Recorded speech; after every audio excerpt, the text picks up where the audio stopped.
ये हफ्ता की रात का वाकया है। मुझ पर उसी थकावट और नींद का गलबा था। मैं सुस्ती और काहली से आंखें बंद किए बिस्तर पर दराज थी कि अचानक मुझे लगा दो अनजान औरतें मेरे कमरे में सरगोशी के अंदाज में बोल रही हैं। मैंने पहले वहम समझा और पहलू बदलकर सो गई।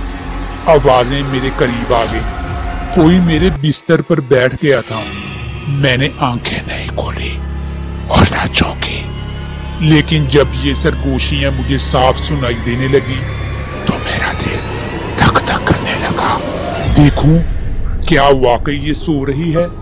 एक खातून बोली, हाँ सो रही है, उसकी आंखें बंद है। दूसरी ने जवाब दिया, फिर क्या करें, बैठे या चले? पहली आवाज आई, मेरा ख्याल है चलते हैं, जब जाग जाएगी तो दोबारा आ जाएंगे। दूसरी आवाज के साथ ही कमरे में सन्नाटा छा गया। मैंने धीरे धीरे आंखें खोली, कमरे का जायजा लिया। कोई नहीं था। मैं हैरान थी कि ये कौन हो सकती है। मैं वॉशरूम गई और कलेक्टर के साथ वाले कमरे में चली गई। बाई उस वक्त तक उठ पड़ा था। मैंने सवाल किया, औरतें कौन थी? कौन सी औरतें? उसने उल्टे सवाल कर दिया, यही जो बातें कर रही थी। मैंने चिढ़कर से पूछा, मैंने तो किसी की आवाज नहीं सुनी। उसके कांधा उछलाकर बेनियाजी से कहा, अब इससे ज्यादा क्या सोचा जा सकता था? हो सकता है ये वाकई मेरा वहम हो, लेकिन ये वहम हरगिज़ नहीं था। सोमवार के रोज जब दफ्तर से वापस आई तो अम्मी ने नमाज़े असर के बाद मुझे चाय देते हुए कहा, नाइला मैंने आज तुम्हारा सदका दिया है, तुम नमाज वक्त पर पढ़ा करो। फिर उन्होंने खुद ही बताया, मैंने रात को बड़ा अजीब ख्वाब देखा है। ख्वाब में दो औरतें देखी, जिनमें से एक छोटे कद और दूसरी बड़े कद की थी। मैं उस वक्त किचन में थी। उन्हें यूं घर में घुसे हुए देखकर मैंने कहा, तुम कौन हो और बिना इजाजत कैसे मेरे घर में आ गई हो? लंबी बोली, हम ठहर रही थी, अभी चली जाते हैं। उसके बोलने का अंदाज गैर मानूस और अजीब था। चलो निकलो यहाँ से, ये कोई पार्क नहीं। चली जाती हैं। लंबी ने छोटी से कहा, चलो हम नाइला के कमरे में चलती हैं।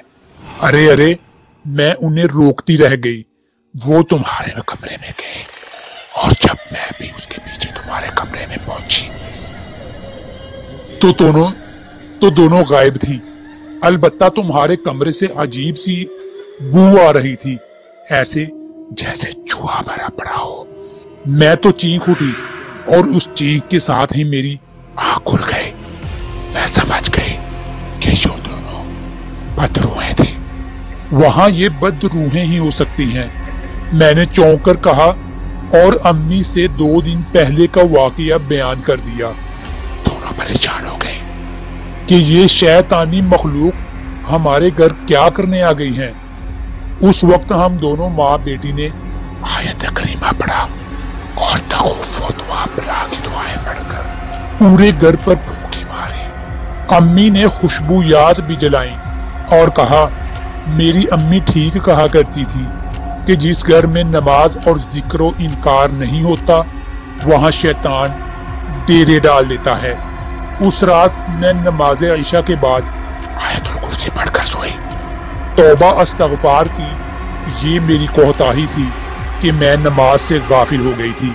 उस रात मुझे बेहद सुकून मिला और सुबह नमाज फजर के वक्त जब आंख खुली तो मैं पहले की तरह चुस्त थी। यकीनी तौर पर मेरी गफलत के बाइस शैतान मेरे एसाब पर जा गया था और मेरा पूरा जिस्म टूट फूट का शिकार हो गया था। अल्हम्दुलिल्लाह, अब मैं ठीक